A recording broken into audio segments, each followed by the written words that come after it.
From the Ticats Audio Network, this is Tiger Cats Game Day with Courtney Stephen and Mike Daly.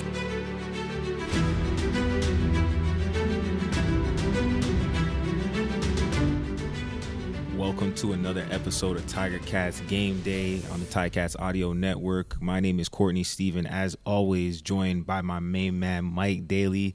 Mike, the 3-7 Hamilton Tiger Cats traveling down the QEW to face the 4-5 Toronto Argonauts.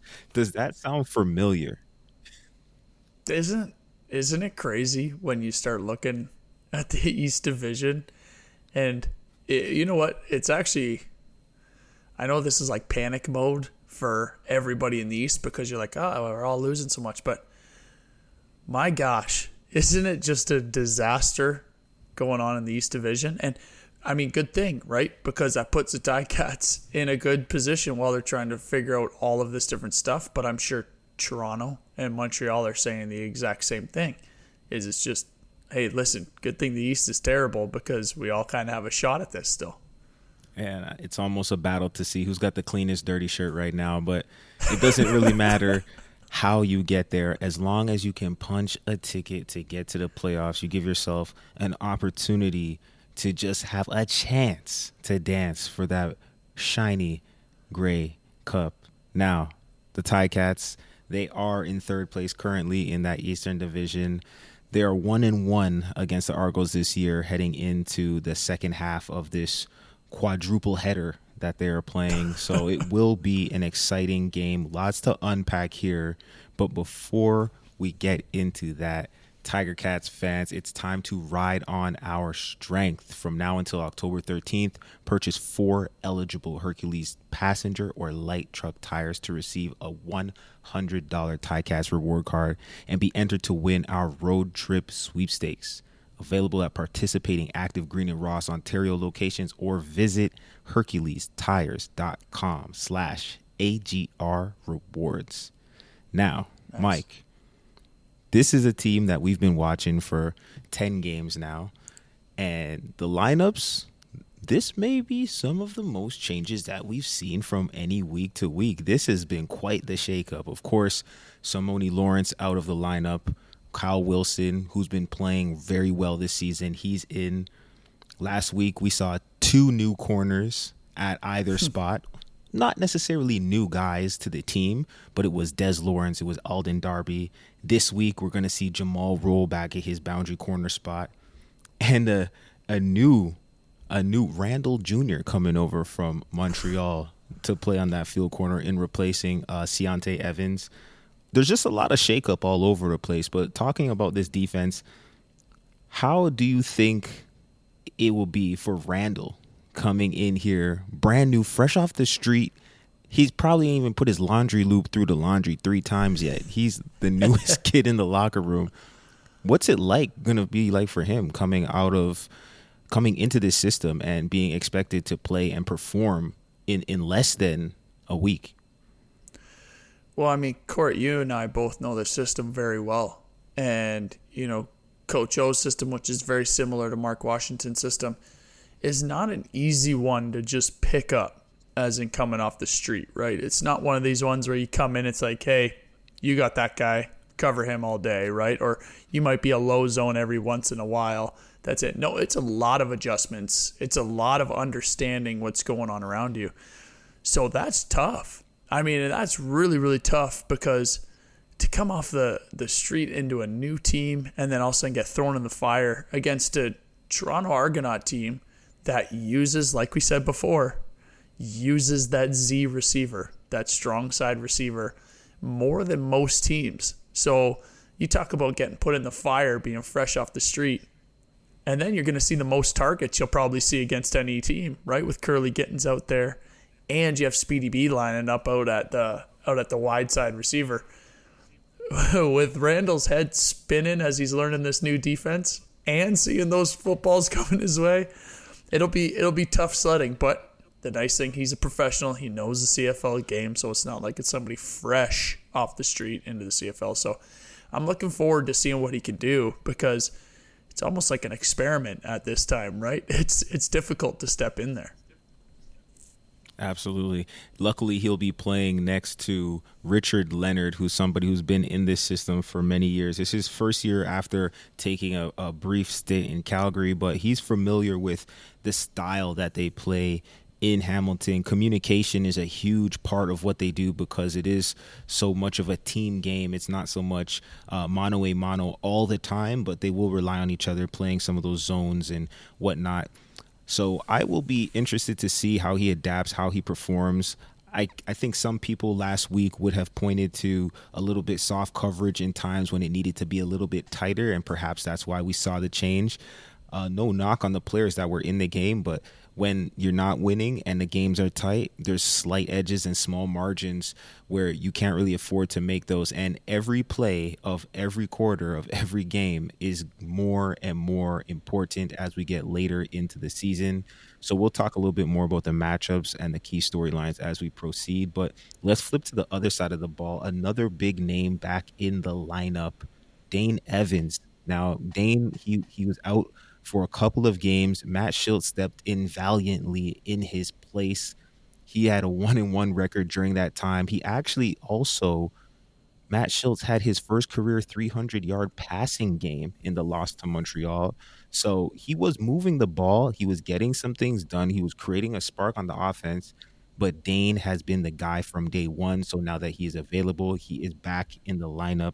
He will be throwing the ball to the usual suspects, Stephen Dunbar Jr., Tim White, Keandre Smith, the young up-and-coming star, Lamar Durant, and Poppy White, who will also be doing the return duties in place of the injured Lawrence Woods. How does Dane Evans coming back into the lineup energize this team? Do you think that he is 100% healthy? Do you think that this was the right move? Or is this one of those ones where you can't deny a guy like Dane because he really is the undisputed starter, and when he has a chance to be available, you just put him in? Yeah, and Court, we talked about this, multiple times. Dane has been playing really well, right? I mean, he's been putting up tons of yards. He's been getting the ball out quick. He's had some bad breaks, especially early on in the season, right? Everybody knows. But what I'm curious about, and maybe you can give me some information on this, because with Matthew Shildt playing so well last game, right? Because when you watch that game, he was impressive. They opened up that playbook for him, and he was dissected. He's throwing the ball around the field to everybody, right? Well, Tim White especially. But is there any sort of leash on Dane at this point? Or is it one of those things, nope, Dane is our guy. Dane's going to get in there. We know what he can do because everybody's seen it. He tears up defenses when he's out there, right? But is there any sort of leash, not because of Dane's play, but because of the injury and how well Matthew Shildt played that last game? I wouldn't say that there is any different of a leash than there might have been before the injury happened. And if we can remember, this was a 2-quarterback offense from the jump. I think this was the first team, because the rule changed, but it's the first team that I ever saw in my professional career that had 2 quarterbacks on the field. And they did it, honestly, they did it probably about once a game, if I remember, if not twice a game. Sometimes the quarterback would come in and he'd be a runner by design. Other times he'd come in and he'd throw the ball. I remember Matt Shildt caught a ball and he had like 25 yards of yak, if I'm not mistaken. On that bubble. Yeah. So definitely Tommy Condell's not afraid to use all of the weapons at his disposal, and that just keeps the other defensive coordinator, Corey Macy's, going to be on his toes. He's going to have to be prepared for everything. Getting into the third of 4 games, I think a few more tricks come out of the sleeve at this point in time. So I wouldn't be surprised to see Matt Shildt under center, or in the CFL, it's more likely to be in the gun at some point in time during this game, but I would not take that as a threat to Dane Evans. Dane is a proven starter in this league. He's been instrumental in bringing this team to back-to-back Grey Cups. So I think that Dane is quote-unquote safe, but it is a performance business, and hey, go out there and throw 10 picks. I'm sure then that guy behind you is going to be warming up before the coach even calls his number. So like let's talk about the other side of the ball too, though. In terms of the Argos, Jagarrett Davis, who is a big force up front for the Argos, he will not be in action. But that defense still has been giving headaches to a lot of people. They've been very opportunistic, and between Shane Ray, Oakman, they've been causing some havoc. You also have Henoc Mwamba, Chris Edwards, and Wynton McManus as the linebackers backing them up. You know, Ticats haven't necessarily been running the ball wild. They've ran for more yards than the Argos in their first 2 games, but they haven't been running from the running back position as much as you would hope they are. It's not necessarily in their DNA. They are a pass-first team, but I think in their victories, they've established a run. Do you see this Argos defense as having an edge in this one, or do you think that this is in favor of the Ticats with the lineups just the way that they are? No, I think when you look at that Argos defense, they are built to stop the run. That's a pretty dynamic defensive line and linebacking group, right? When you look at Chris Edwards, Henoc Mwamba, and Wynton McManus, those 3 have played very, very well. Wynton McManus especially. If you watch him on any of the Argos games, he seems like he's everywhere. He shows right? up. And then Chris Edwards is always making a play on the ball. Always making a play on the ball. For as much as guys around the league don't like him, he also gets under their skin quite a bit too, right? And that's a good front, 4 plus 3 linebacker. That's a good front line. So I think it's edge Argos. But where I'm curious to see is when you start to look at losing Jagarrett Davis for the Argos. That is a huge, huge impact because you see that he can just completely wreck games when he decides to turn it on, right? And so that's going to be something that the Ticats are going to be happy about, and that, like you said, Corey Mason, that defensive coordinator for the Argos, he's going to be missing him big time. Because especially if you go and, if we go to that back end of the Argos, right, and move to the DB group, they have been banged up for a few games now, right? They brought in Maurice Carnell the 4th, who was on the street, former Ticat, to be playing that boundary half position, right? That happens to line up against Tim White, who just has had an unbelievable past couple games. So that's where I think the Ticats will have the edge in that sense, is that receiving group to their DB group. So I think if you're going to look to win on one edge or the other, it's probably through the air as opposed to running the ball. And through the air instead of on the ground is a theme that the Argos have been going with. Andrew Harris out for the season and AJ Ouellette coming in his place. At the running back position was the leading receiver for the Argos last week, 7 catches, 92 yards. So I think that matchup on the other side with the Ticats D and linebackers versus the Argos running backs, I think also that is in favor of the Ticats. And you got a guy like Cam Kelly, Jovan Santos Knox, and Kyle Wilson. They're sideline to sideline types. And I think when you put a guy like Ouellette, who is talented, you got to give him all of his flowers. But I like the matchup of Cam Kelly, the league leader in interceptions, against Ouellette in space. And I think that will be an interesting one to watch. So let's just talk a little bit more about these trends here coming into this game. Both teams coming off of a loss. The Argos lost one at Calgary, and then the Ticats, they lost in Montreal. Now, in the season, they've already played twice. 1 win was for the Argos. 1 win was for the Ticats. Now, the stat that Ticats fans are not going to like heading into this one is that the Ticats, in their first 10 games of the year, are 0-5 on the road. Now, They say you got to protect the house and you got to win at home, but you also have to try and at least steal a couple on the road. So this would be an opportunity for the Ticats to break that streak and try to get their first sniff of a W on the road. How is the atmosphere at BMO Field? Do you think that the Argos have turned it around? It used to be almost like a second home game for the Ticats, but what's the difference this year? Is it just that they didn't get the win, or am I overthinking it? Yeah, I think it's just that they didn't get the win because realistically, when you watch that game on TV, there are more Ticat fans always than there are Argo fans at those games, right? They travel very well, the Ticat fans do, and they pretty much make that a second home game, which the Ticats are going to need, right? Because if whoever ends up getting in that L column this week is behind the 8 ball, because now you got to win just to tie up this series. And then it's, especially for the Ticats being 1 game behind Toronto, it's a must-win game to be able to keep a leg up on this playoff push. But what I want to do is I want to get inside because as a player going through this situation, right, where you're losing a bunch of games, they're close games, but you're still in the playoff. You're still in the playoff push. You still have everything in front of you, really, like the Ticats and the Argos obviously both do.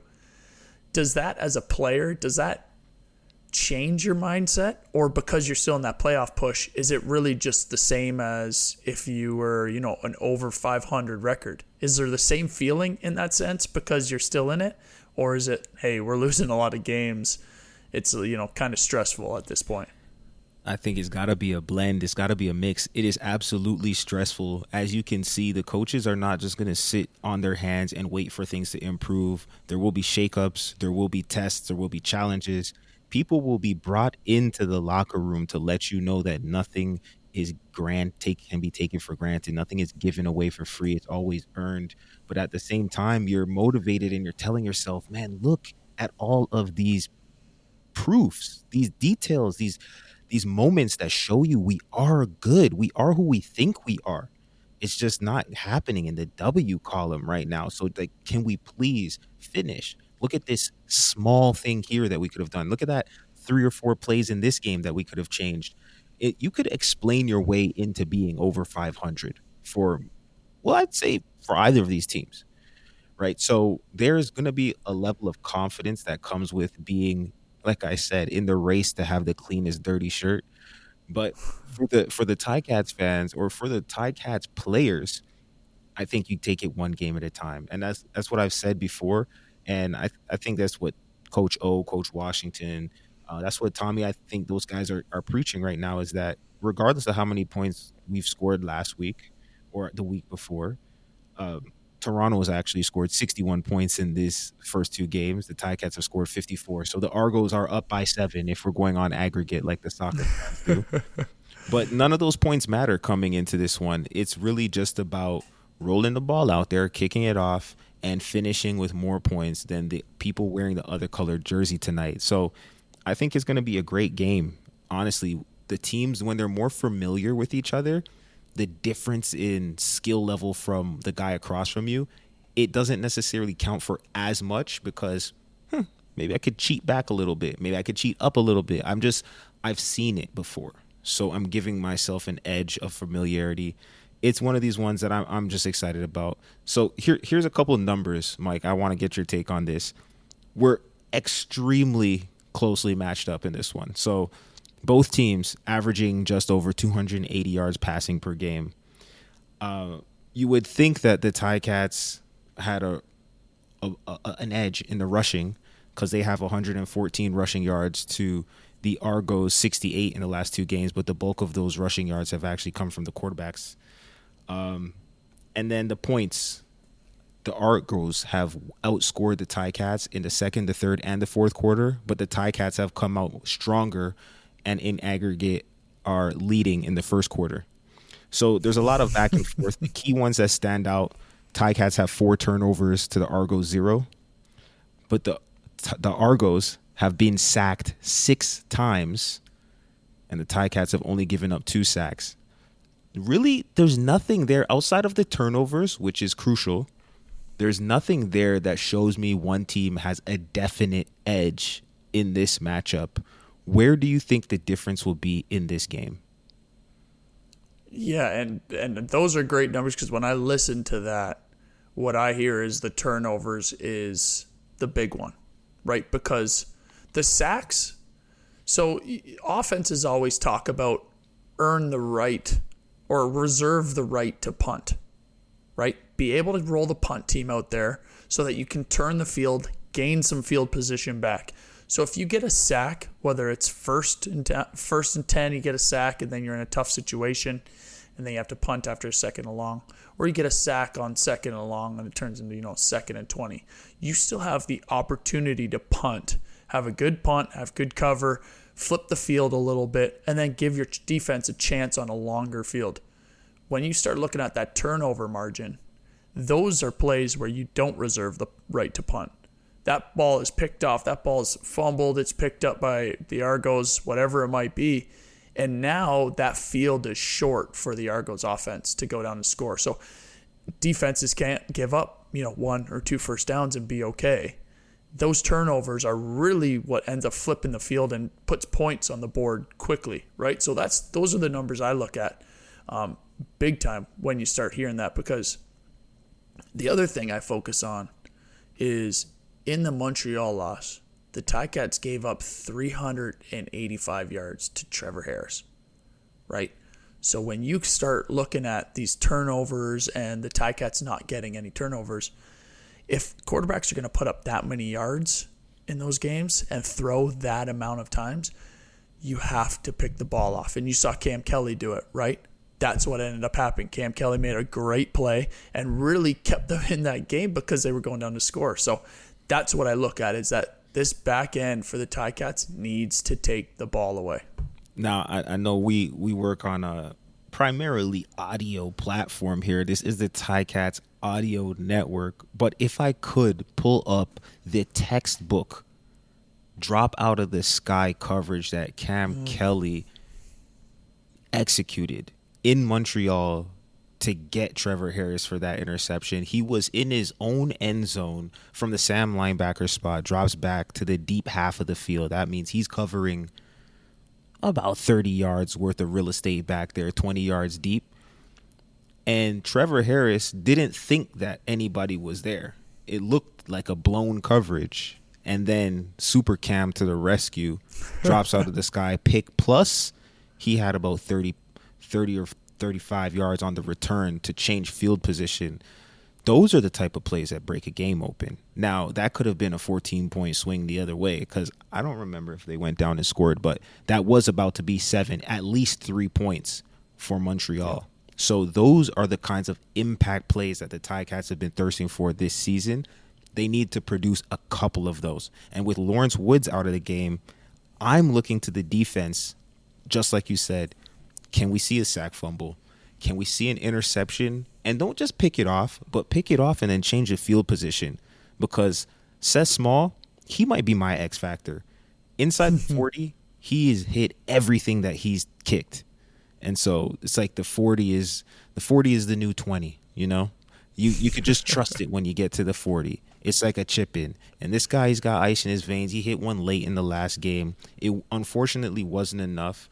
But I'd like to see that Ticats D turn it up, be opportunistic, go for the gusto, and just make some very big game-changing impact plays. Mike, I don't know. Where is the key matchup? Is the key matchup in that defensive backfield for the Ticats somewhere? Listen, I'm going to go defensive backfield, yes, but not typically what you're going to think, because I'm going to go back to what you said.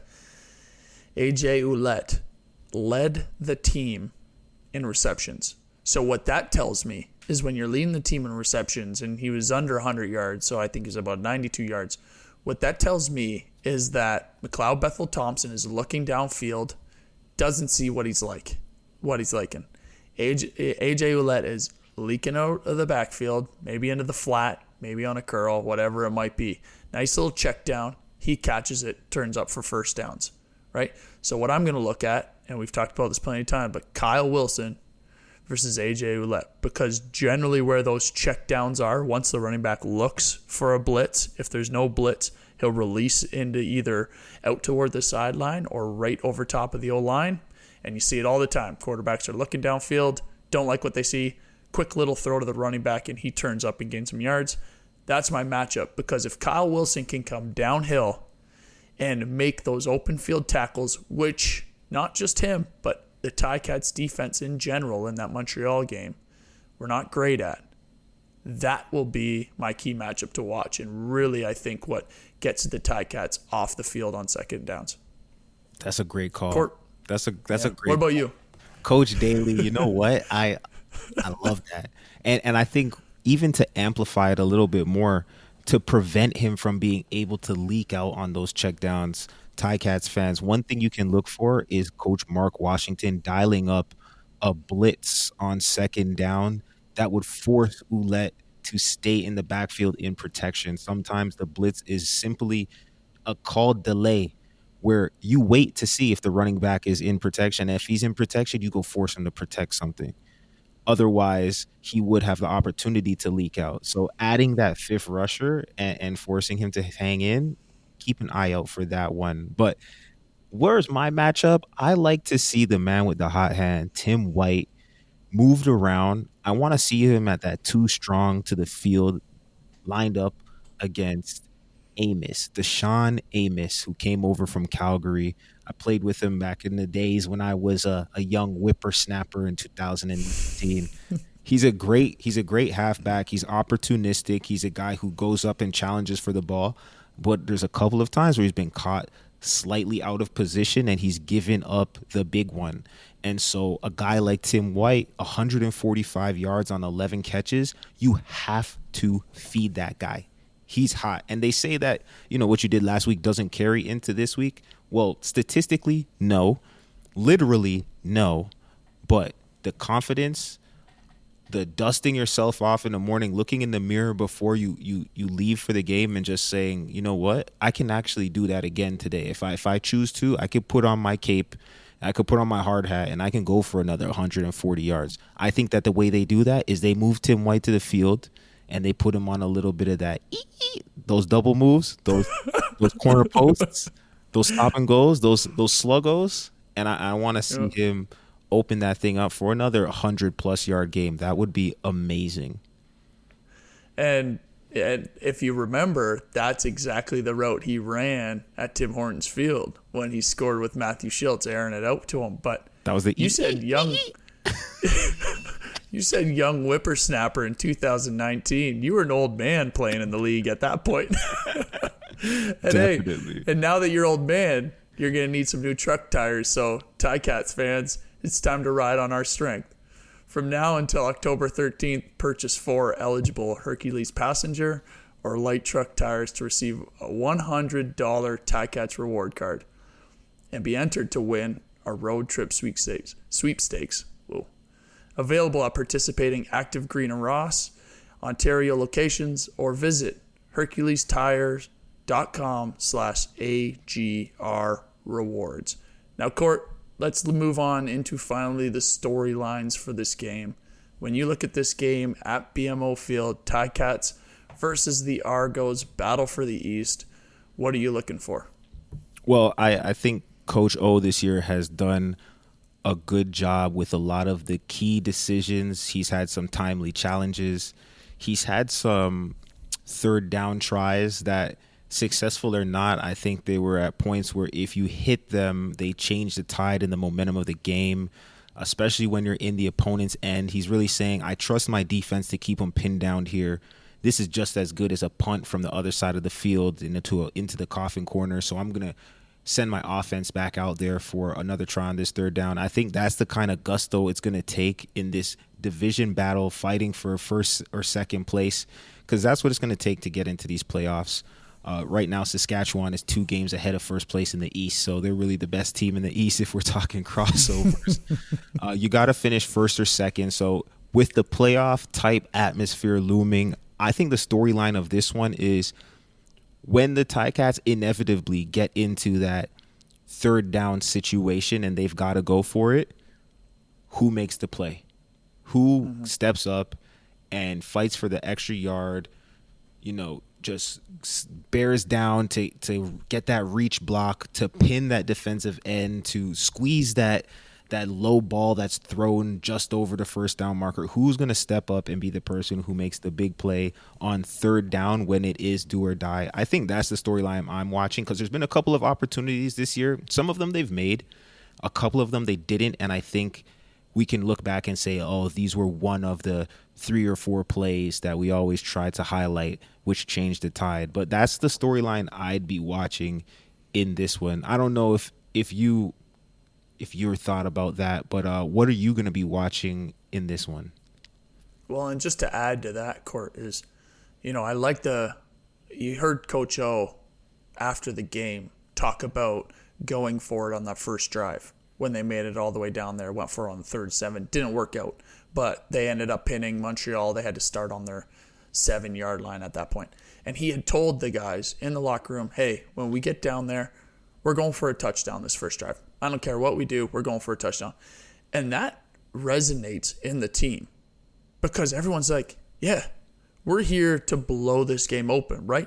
Didn't work out for them, which is fine. But like you said, he's willing to make those calls, and that's going to pan out and work out at some point. But even further is when that defense is on the field and it seems like there's nothing that can be done to stop the offense, right? Because there's going to be a couple drives every single football game when you're on defense where you're just like, nothing's working right now, right? They're kind of getting first down after first down after first down, keeping things in front of us, but it's just not working.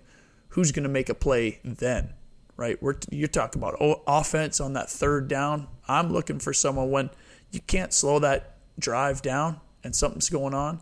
Who's going to make that play then? Because that's really, like you said, timely plays is what it's going to be. But realistically, when you look at this game and that storyline, this is to keep the Ticats in a good spot for that playoff push. Because if you let Toronto get too far ahead of you, then it really just becomes a 2-man race between the Ticats and Montreal. Put yourself behind the 8 ball. So that's my storyline, is that, like you said, this is playoffs now, especially in East Division. You have to win this game to be able to be at least 1 up on Toronto going into Labor Day at home, which the Ticat fans will show up for. But that's what I'm looking for, and I'm really looking forward to this game. I think this is going to be a good one. Man, you said it best. No better way to end it. This sets the table for Labor Day, which already on its own is the biggest game of the year. It doesn't matter what the schedule says. Next to the Grey Cup, that's the one that every Hamilton fan wants to win. And depending on how this goes, it would make for a very interesting Labor Day. 7:30 p.m. tonight, Hamilton goes to the 6 to play against those Toronto Argos. And you will have RJ and Luke on the call as usual. Bubba O'Neill and Andy on the pregame 1 hour before that. And if you can't make it to Toronto to watch the Black and Gold battle the Double Blue, you can always tune in to the Ticats audio network at listen.ticats.ca. Thanks for tuning in, and until next week, have a great game day. It's game day and you're ready. So are we. Let us know your thoughts. Email us at gameday@ticats.ca. Courtney Stephen and Mike Daly are here every game day with their insights into today's game. Subscribe to the Ticats Audio Network on Spotify or wherever you get your podcasts.